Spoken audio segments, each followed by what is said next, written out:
નમસ્કાર મિત્રો, સ્વાગત છે વેધર ઓફ ઇન્ડિયા ચેનલમાં. હું છું ગૌરવ રાણીંગા. ઘણા સમય પછીની એક ખાસ અપડેટ આજે આપવાની છે. આગામી દિવસોમાં કેવું રહેશે ગુજરાતમાં વાતાવરણ, ઠંડી ગરમી, માવઠાની કોઈ શક્યતા છે કે નહીં, અને ઠંડીનો મોટો રાઉન્ડ ક્યારે આવી શકે તેની ખાસ વાત આજે કરવાની છે. Short video. નવા મિત્રો પહેલી વાર વિડીયો જોતા હોય તેઓ ખાસ ચેનલ સબસ્ક્રાઇબ કરવાનું અને ફેસબુકમાંથી જોઈ રહેલા મિત્રો પેજ ફોલો કરવાનું ભૂલશો નહીં.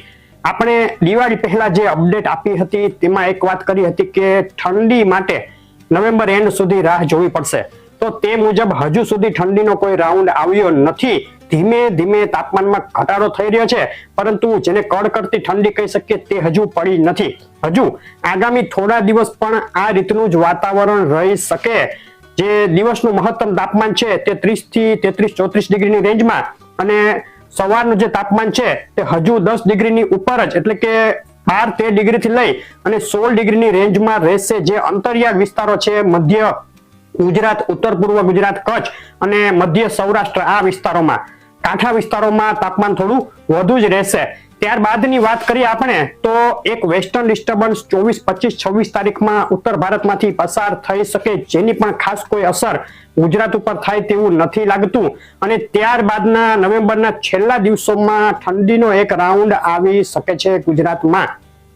25-26 તારીખથી તાપમાનમાં ઘટાડો થવાનું શરૂ થઈ શકે અને 27, 28, 29, 30 તારીખમાં ઠંડીનો એક રાઉન્ડ આવી શકે. એકદમથી કોલ્ડ વેવ જેવો રાઉન્ડ નહીં હોય, પરંતુ ઠંડીનો પહેલો રાઉન્ડ કહી શકાય.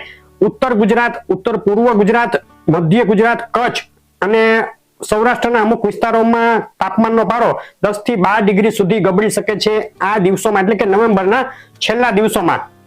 ત્યારબાદની વાત કરીએ તો ફરીથી ઠંડી ગાયબ થઈ શકે.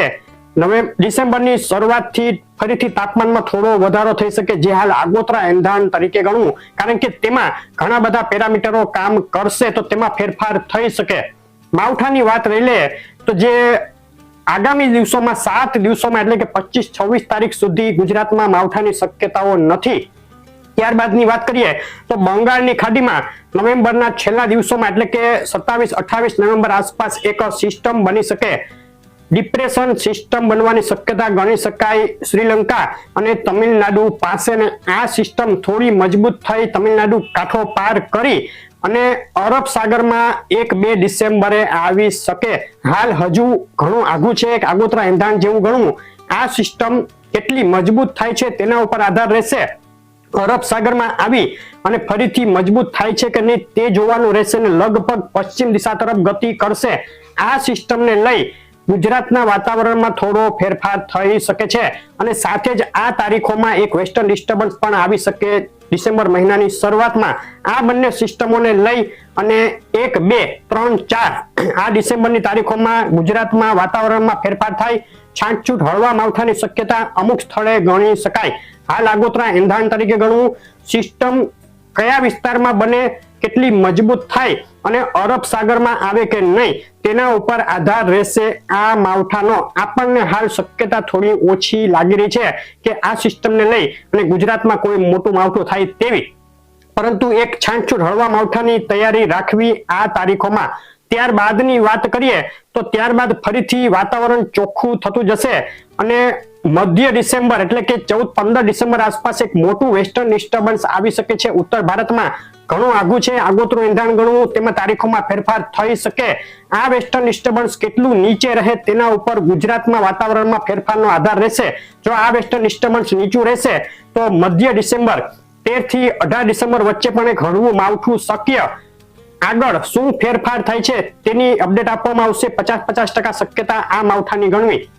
પવનની વાત લઈ લે તો પવન નોર્મલ રહેશે આગામી દિવસોમાં, પરંતુ નવેમ્બરના છેલ્લા દિવસોમાં ઠંડીના રાઉન્ડ સાથે પવનની ગતિમાં થોડો વધારો થઈ શકે, અને ડિસેમ્બરના શરૂઆતના દિવસોમાં 1 થી 5 ડિસેમ્બરમાં પણ પવનમાં થોડો વધારો રહી શકે છે. નોર્મલથી થોડો વધુ પવન ગુજરાતમાં ફૂંકાઈ શકે આ તારીખોમાં.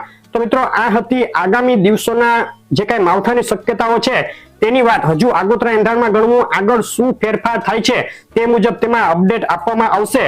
ઠંડીના રાઉન્ડની જે આપણે આગોતરા એંધાણની વાત કરી હતી તે મુજબ નવેમ્બરના એન્ડમાં ઠંડીનો એક રાઉન્ડ આવી શકે, મીડિયમ રાઉન્ડ. ત્યારબાદ ડિસેમ્બરમાં 5, 6, 7 ડિસેમ્બર પછી ફરીથી ઠંડી ધીમે ધીમે જોર પકડી શકે.